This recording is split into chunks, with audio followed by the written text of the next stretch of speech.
Olá pessoal, tudo bem com vocês? O assunto do vídeo de hoje é um pouco diferente. A gente vai falar sobre um ETF que vai nos conectar aqui da B3 sem sair da Bolsa de Valores do Brasil a ouro indiretamente e ainda ganhar dividendos mensais via a estratégia que o próprio ETF faz na venda de opções. A gente vai estar falando do Auro 11 ETF recém-chegado na Bolsa Brasileira pela Buena Vista, a gestora. Eu comento sobre custos, comento sobre em que participação de nossa carteira previdenciária um ETF como esse pode ter, protagonista ou não, a sua estratégia de opções, o custo anual que nós temos, a taxinha anual que nós temos desse ETF, a liquidez. Falo sobre os principais pontos, conto também sobre a minha alocação indireta em ouro, ou melhor, diretamente em ouro via Aura Minerals. Bastante assunto aqui no canal, pessoal, nesse vídeo específico. Super tese do ouro, ETF sem sair da B3 com dividendos mensais que investe indiretamente no ouro e utiliza estratégia cada vez mais popular de venda de opções. Falo sobre venda de opções e dirijo vocês na descrição a um vídeo tutorial sobre a mesma. O disclaimer está na tela, eu sou Bruno Mazzoni, analista CNP e técnico. Seja muito bem-vindo aqui ao Clube dos Dividendos. Vídeo diferente, pessoal, vídeo inclusive cujo tema me fez criar um novo canal, que é o Clube do ETF. Na descrição eu deixo tutorial sobre venda de opções e deixo também o link do novo canal Clube do ETF, que logo vai pegar tração e ter vídeos semanais para vocês. Bom, o assunto principal é o Auro 11. Eu que tenho o RI da Buena Vista bem conectado ao meu WhatsApp, o Ricardo, gente finíssima, inclusive em algum momento também na descrição deixo o contato do RI da Buena Vista, pessoal, que é a gestora por trás, junto com a Hedge Investments, que trouxeram esse ETF para nós. Existe já um ETF negociado na NYSE, que é o IAUI, vou falar sobre ele também ao longo do vídeo, e agora na B3 Auro 11, um nome muito mais palatável, né? Você, ao investir nesse ETF, pessoal, assim como fala aqui o artigo da Invest, do Valor Invest, pessoal, o ETF de ouro que paga dividendos mensais, tá? Tem a promessa de pagar dividendos mensais, chega à bolsa. O Auro 11, da gestora Buena Vista Capital, vem em um momento em que o metal está ganhando apelo nas carteiras dos investidores que procuram se proteger da alta volatilidade. Tá? Crédito para a Júlia Leugoi, do Valor Invest. Aqui, pessoal, eu resolvi trazer esse artigo pelo seguinte ponto. Ouro, quando a Faria Lima, quando o Wall Street resolve vender alguma coisa para nós outros, pessoa física, quer dizer que estamos próximo do topo, tá? Ou vamos dizer assim, no topo. Tá? Isso faz parte talvez da natureza humana, da dinâmica da psicologia humana e também, obviamente, do grande mercado que é o Wall Street, do grande mercado que é a Faria Lima, grande mercado que é o mercado financeiro de maneira geral. Então, ouro está nas máximas, quicando aí todo mundo hoje que acompanha o ETF de ouro na Nasdaq, ou simplesmente a commodity, ou que nem eu sempre prefiro acompanhar, e esse gráfico, apesar de não ter legenda, eu dou um zoom para vocês do celular, eu prefiro acompanhar a força do ouro versus o dólar, que é o XAUUSD, que é o ouro dólar, tá? E a gente percebe que só no ano tá dando um pau ali no dólar em 33%. Tá? O S&P, para vocês terem uma noção, está subindo 10,77%. Tá? E o ETF recém-chegado também na NYSE, justo o ETF, esse é a nave-mãe que o Auro 11 segue, o IAUI, está subindo 5%, mas acompanhando, obviamente, cada vez mais vai acompanhar a rentabilidade do ouro, tá? Global. Então, nós estamos vivendo um momento em que a commodity é muito bem vista. E várias teses por trás, pessoal, seja a tese do enfraquecimento do ouro, ou melhor, né, o enfraquecimento do dólar frente a outras moedas, seja o fiscal do mundo, né, os países cada vez mais endividados, países esses do G8, do G6, do G5. Então o ouro acaba sendo uma commodity finita, seja a ascensão dos BRICS e bancos centrais específicos aí aumentando, tá? Aumentando os seus aportes em ouro, as suas reservas de ouro, né? Um novo Bretton Woods, tá?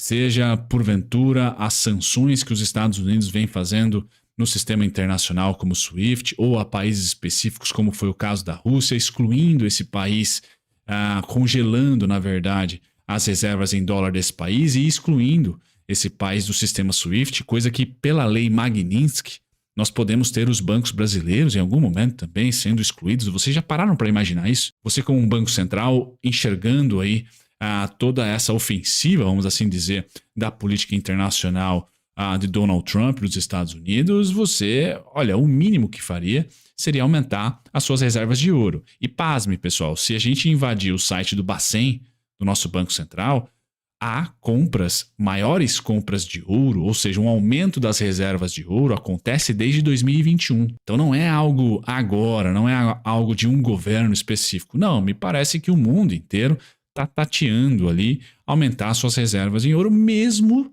e aqui uma grande tese por trás, mesmo com o juro americano nos seus maiores patamares, tá? Então mesmo o Tesouro Americano pagando um jurão relativo a eles próprios, nós passamos de 2010 a 2025, pessoal, simplesmente o Tesouro Americano pagando muito, tá? Pagando muito pouco ou nada. Volto aqui na telinha, nós passamos de 2010 a 2020 praticamente, pessoal, com juros zerados nos Estados Unidos, tá? Então, nesse momento, ou naquele momento, até faria sentido você ter ouro, porque simplesmente o que é livre de risco está te pagando muito pouco. E pasmem, né? De 2010 a 2016, o ouro não performou bem, assim como todas as commodities praticamente.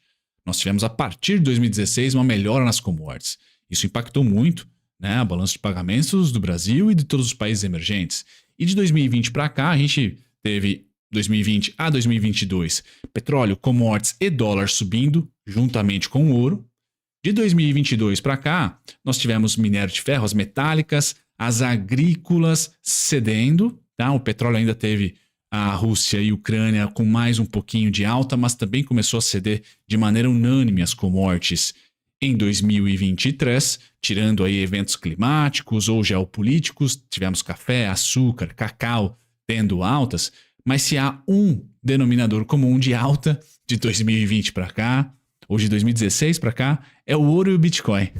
Então você pode escolher ali. Lembrando que a Buena Vista tem, né, tanto o ETF de Bitcoin quanto o ETF de ouro, com estratégias de venda de opções conectadas. Então é um produto, ou são produtos, que você põe uma mãozinha ali no que é super arriscado, mas põe outra no que é menos arriscado, porque você gera renda pela venda de opções. Não se preocupe se você não conhece opções, eu deixo na descrição um tutorial gratuito. É um vídeo não listado aqui no Clube dos Dividendos que fala sobre venda de opções. Enquanto eu me organizo aqui nos slides, pessoal, voltando a falar do Auro 11 e dessa super tese de compra de ouro, de bancos centrais, de moedas fiduciárias, talvez aí no seu último ciclo, devido a toda impressão de dinheiro, não só dos Estados Unidos, mas de outras geografias desenvolvidas ou não, o ouro acaba ganhando, todo ativo finito, acaba ganhando bastante fluxo, tá?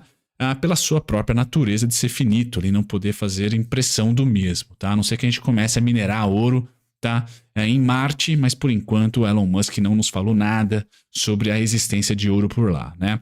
O ETF Auro 11 é um ETF de ouro que distribui proventos mensais com uma estratégia com opções, buscando capturar valorização do metal ao longo do tempo. Volto à minha primeira parte do vídeo, pessoal. Quando a Faria Lima resolve vender alguma coisa pra gente, ou Wall Street, saibam que estamos próximos de um possível topo. Eu, como sou comprador de ouro via Aura Minerals, tá? Eu ainda acho que temos um bom montante do ouro para se andar para a parte norte, dele se valorizar. Mas saiba que o ouro pode passar por um período de lateralização, depois de um fluxo muito forte de alta, principalmente de 2020 para cá, pessoal. Mas a gente, como mostra nesse gráfico aqui da própria Buena Vista, um gráfico muito legal, ouro S&P, Ibovespa e CDI, pessoal. O ouro hoje está muito próximo do S&P. Tá? O S&P e o ouro são esses dois aqui, o ouro mais clarinho, o S&P o bege mais escuro. Tá? Então, em termos de rentabilidade, a gente pode perceber que ambos aceleraram, todos os ativos de risco aceleraram muito em 2020. Por quê, pessoal? Impressão de dinheiro, excesso de liquidez no mundo. Isso é muito bom para ativos de risco, isso é muito bom para aplicações financeiras de maneira geral. Tá? O Ibov mais travadinho porque é um índice de referência que está mais conectado com commodities, tá? Então a gente vai ter ali uma problemática um pouco maior e uma liquidez menor para os emergentes. Enquanto que o ouro e o S&P 500 são conectados aí com o maior mercado e maior economia do mundo, e o outro ali é um ativo extremamente que te protege da inflação, tá? Te protege de impressões de dinheiro, basicamente. Então vejam que as duas rentabilidades muito próximas aceleraram em 2020, voltaram a acelerar em 2025, E o que eu trago, e o gráfico aqui não mostra, pessoal, é que geralmente o ouro performa de maneira negativa, com uma correlação negativa com os juros americanos. Tá? E quando os juros americanos, principalmente o longo, está aberto ali pagando um bom FII, tá? O ouro acaba não tendo tanta performance, que é uma disputa muito grande. Tá? Vale a pena eu colocar ali num treasury americano ou colocar no ouro.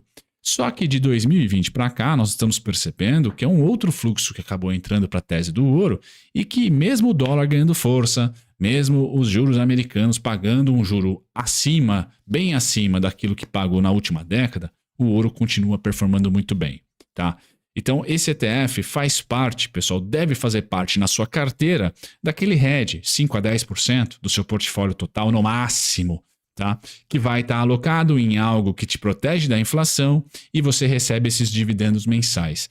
Esses dividendos mensais, pessoal, nem tudo é perfeito. Tá? Como a meta de dividend yield é de 1 a 1,2% ao mês, é uma meta ambiciosa, há necessidade de venda de opções. E essa venda de opções, ela mitiga, ela trava um pouco do retorno, ou do possível retorno, que a commodity está dando, que a força de um ETF, por exemplo, que aloca em ouro, está lhe dando, como o Gold 11, por exemplo, que não paga dividendos. Você tem nesses ETFs que não paga dividendos e que não tem estratégia de opções, o ativo seguindo a correlação mais fidedigna ali à commodity. Enquanto que os ETFs que têm estratégia de opções, há uma mitigação da rentabilidade, tanto para cima como para baixo, tá? Dependendo da estratégia, se usa puts também, se não só venda de calls, etc. Tá? Você tem uma volatilidade menor, um retorno menor, um risco menor. Essa é a velha máxima. Esse ETF é um deles. É um ETF que te dá um risco menor por usar estratégias com opções, lhe dá uma renda mensal por utilizar a estratégia com opções, porém você fica um pouco mais travado, mitiga um pouco das grandes corridas que o ouro pode dar. Tá? Os riscos, me perdoem, pessoal. A principal taxa que você tem que olhar, todo ETF que utiliza a estratégia de opções tem uma taxa mais azeda. Então a taxa do ETF anual sai da própria cota, você não precisa pagar um boleto dessa taxa, pessoal, é de 0,98%. O market maker, informação muito importante. Aqui no Brasil, como o ETF negociado na B3, pessoal, o grande pepino sempre é a liquidez. Mas saibam que todas as gestoras, Buena Vista é uma delas, a GlobalX, tá, que eu gravei vários conteúdos sobre os ETFs da GlobalX recentemente, estão procurando e pagando os market makers para fazer a liquidez, para entregar a liquidez. Então, cada vez mais liquidez será abundante, minha opinião aqui, no mercado nacional de ETFs. ETFs globais, como é o caso da GlobalX, ou ETFs, como é o caso do Auro 11. Beleza, pessoal? Então, temos a estratégia de opções com call. Você vai ter a geração de renda via, ou fluxo mensal, se você preferir, via venda de calls. Basicamente isso. É uma maneira do ETF conseguir fazer ali a sua proteção, diversificar e proteger também a sua posição comprada, tá, em ouro. Basicamente é isso, ou comprada no ETF que negocia na NYSE. Que ETF é esse, pessoal? É o ETF, caso vocês queiram pesquisar, tá? É o ETF IAUI. Ticker aqui no TradingView, está negociando a $50, tá? Um ETF recente. Vai ter ali treasuries de curto prazo no seu portfólio. Mais de 70% ali do portfólio é treasury, tá? E depois você vem para as opções e ouro. Basicamente isso, tá? Então você vai ter um ETF que tem lastro com títulos de renda fixa norte-americano de curto prazo. Vai ter o ETF também aportando em ouro. E vai ter o ETF usando as estratégias de opções. As estratégias de opções, todas essas, né? O ratio, né? O balanço, a proporção é sempre calculada por algoritmo. Então, pessoal, tudo automatizado ali. Então, o ETF nada mais é que você está pagando ali, está sendo esses 0,98% ao ano de taxa, tá? Você está pagando uma calibragem automatizada de um robô. Tá? Então, não tem, é bem passivo o investimento, apesar de ter essa estratégia com opção para gerar retorno mensal, tem tudo ali, os cálculos sendo muito bonitinhos e o estresse. Tá? O backtesting, pessoal, esse é o único ponto fraco. Esses ETFs com estratégia de opções são coisas recentes.